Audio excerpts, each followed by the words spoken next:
सरत्या वर्षाला निरोप देण्यासाठी आणि नवीन वर्षाचं स्वागत करण्यासाठी खरं तर आज पंढरपूरमध्ये राज्यभरातून भाविक मोठ्या संख्येने दाखल झालेले आहेत।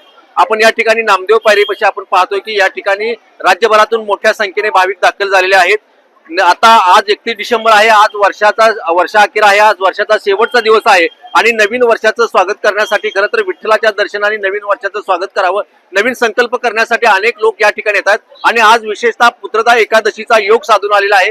त्यामुळे अनेक भाविक मोठ्या संख्येने पंढरपूरमध्ये दाखल झालेले आहेत। आज पहाटेपासूनच चंद्रभागेच्या स्नानासाठी देखील मोठ्या प्रमाणावर गर्दी झालेली आहे। मठ मंदिर असतील, हरिनामाचा जयगजर सुरू आहे, टाळ मृदुंगाचा गजर आहे, विठ्ठल नामाचा जयघोष या ठिकाणी भाविक आपल्याला करताना पाहायला मिळतात।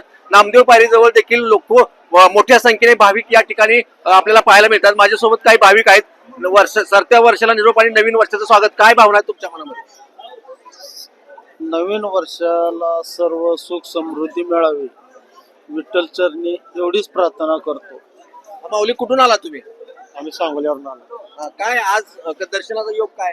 आज बऱ्याच दिवसातून आज नवीन वर्ष आणि एकादशी एकत्र आल्यामुळं असा योग कधी येत नाही। 31 डिसेंबर जेणेकरून आज पूर्णपणे बऱ्याच लोकांनी मांसाहार सोडून शाकाहारीत सामील झालेले, कारण का ही योग बऱ्याच 70-80% ही मांसाहार कमी करून व्यसनाच्या आहारी न जाता आज काहीतरी नवीन बघायला मिळतंय, म्हणून आम्ही सुद्धा भावी भक्त दर्शनासाठी आलो। खरं तर लोक अनेक पर्यटन स्थळी जातात, मात्र तुम्ही आज विठ्ठलाच्या दर्शनासाठी आला। पांडुरंग हे आपले दक्षिण काशी असल्यामुळे जेणेकरून आपल्या भारतभर आज पांडुरंगाचा डंका वाजत आहे, म्हणून पांडुरंग दक्षिण काशी म्हणून आपण बरीच भागात लोक इथे येऊ शकतात। खरं तर आज 31 डिसेंबरच्या निमित्ताने अनेक भाविक पर्यटनाच्या स्थळी भेट देत असतात, मात्र विठ्ठलाच्या दर्शनासाठी अनेक भाविक खरं सहकुटुंब आज पंढरपूरमध्ये आलेले आपल्याला पाहायला मिळतात।